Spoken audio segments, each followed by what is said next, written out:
Alex Mashinsky breaks his silence and says the Celsius team is working around the clock. The Celsius founder asks for users' patience as the crypto lending company works to resolve its current predicament. And a little more detail here. I saw this article that Celsius has hired restructuring attorneys and is looking for financing options. So, big changes, I think, are underway quietly. Yeah, I think Celsius is just trying to get it so that people can cash out. Right. I mean, well, I sure would hope. Are people going to be coming back to Celsius and investing on that? I don't know, man. Yeah, I mean, and I don't know if we covered it on the show. I don't think we covered it, but we did retweet how Ben Armstrong, is that his name? BitBoy, is suing, I guess, Celsius as well. And it's he must have a bunch of money stuck in Celsius right now, and man, that's got to be painful. I know he was always pimping Celsius, and they had those nice returns just for putting essentially your tokens in there. So for a lot of people, it was a very attractive little carrot, and it's not paying off. Not your keys, not your coins, right? I mean, I think we're seeing that in full force here. Jeez. So, yeah. And I know Dickenza's. I'm really sorry. I know you love Celsius, so I'm sorry. I'm sorry for your loss. Celsius Maxi over here, huh? Yes. Didn't know. Shiba Inu ranks as the #1 in list of coins Americans want to sell. Oh, man. That's a weird thing. Well, it's because a lot of crypto noobs accumulated Shiba. And now I think they just want off the ride. They're... it was when we were on that bull market surge, it was like, yeah, Shiba Inu, but nobody, I don't hear people talking about SHIB anymore. In now that we're in a bearish pattern. Not a lot of over there.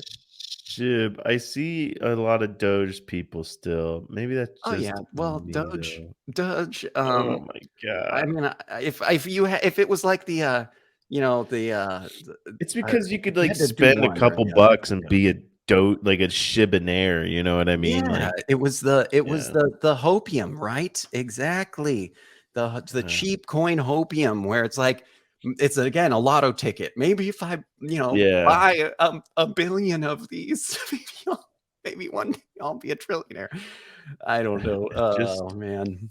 But it looks like with the gripping crypto market crash happening, the majority of American investors have hit the panic.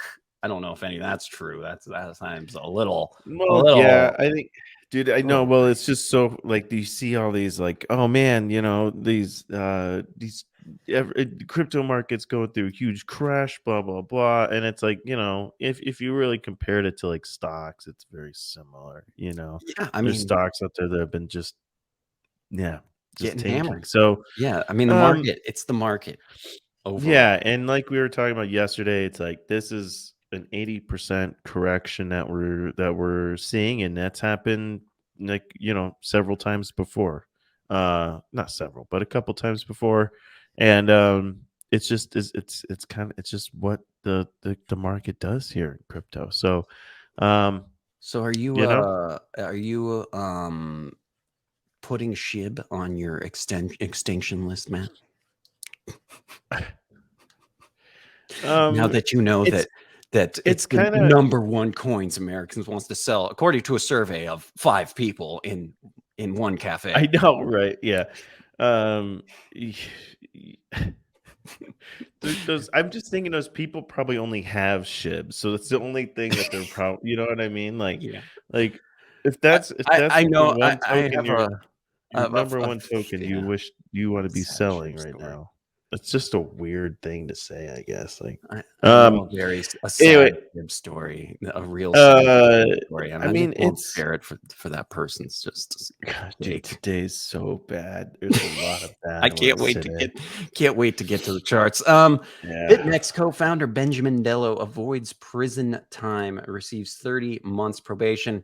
His recent settlement of 10 million with the CFTC prompted federal authorities to exercise some leniency in sentencing him. It's It, because he just paid a bunch of money back. Is that it? yeah, it sounds like. So they sentenced him to 30 months of probation for violating the Anti-Money Laundering Banking Secrecy Act. That's a mouthful right there. It sounds like he'll be headed back to Hong Kong potentially within days, where he'll serve his probation. That's pretty nice, cushy probation. Get to go all the way Yeah. back to Hong Kong. So yeah, it sounds like he pleaded guilty. Guilty. So of course, he's. It sounds like he's going along with what they want from him, and he was. Sounds like him and the co-founder Samuel Reed and CEO Arthur Hayes were ordered to pay 10 million each by the Commodity Futures Trading Commission for violating AML laws. So, yeah, BitMEX. Not a big fan of BitMEX. Not a huge fan. Yeah. Yeah, and Okay. not surprised sketchy things were going on over there. I mean, I kind of feel like it's another, there was that era of really sketchy exchanges, and I feel like BitMEX was kind of born out of that. And I mean, we still got Coinbase. okay. OpenSea moves to Seaport Protocol to cut Ethereum gas fees by 35%. So this is good news. I think they also patched up a vulnerability by doing that. So I don't know if you guys know, but when you would buy something on OpenSea, it would open up this Weavern contract. And so they have left the Weavern contract and are finding safe harbor in Seaport. So this is a new smart contract that the NFT marketplace says will allow its 1.8 million users to save money on ETH gas fees, roughly 35% savings, according to them. So I'll be curious to see what you guys think as you start going out there and buying NFTs, and let us know if you think the OpenSea gas prices are better. Cheaper gas is always good. Yeah, yes, exactly. Always a welcome thing, right? For us Yeah. ETH people. The IRS has launched Operation Hidden Treasure to clamp down on crypto non-taxpayers. Hidden treasure. Yeah, I know, like that name, right? That was like maybe the best part about this is the name.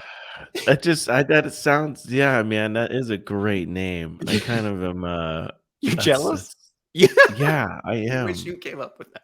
I want to go on a treasure hunt with them. That You're sounds like, fun. I'm going to go apply for a job. I want to be part of this Operation Hidden Treasure Task Force. It sounds like what they have done is they've assembled a task force consisting of experts in tracking various kinds of crypto income, in addition to joining the forces between the civil and criminal departments of the IRS for crypto tax fraud enforcement.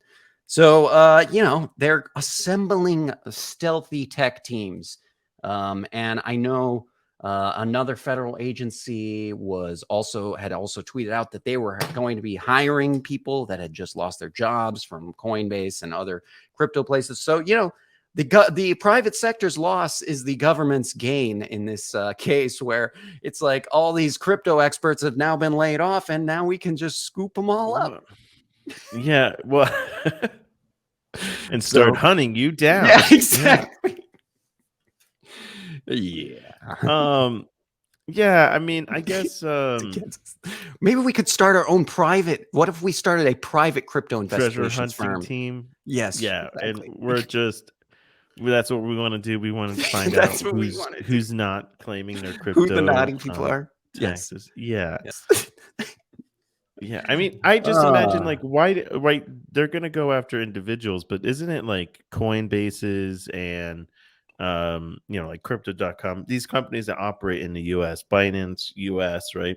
Isn't it their responsibility to send the IRS like the tax documents, some sort of form, right? Just like they get 1099K or something. It says like, hey, this is Yeah. what this person has in crypto or I'm cashed out in crypto. assuming this is probably trying to find some kind of like money laundering operations, or maybe like Right. larger things like that. But that's a good question. And Not Yoda asked, "Do we get to keep what we find?" And now I like this treasure hunt. This is a treasure hunt that I can get on board, I think, for. So, Thank you for watching GMTV.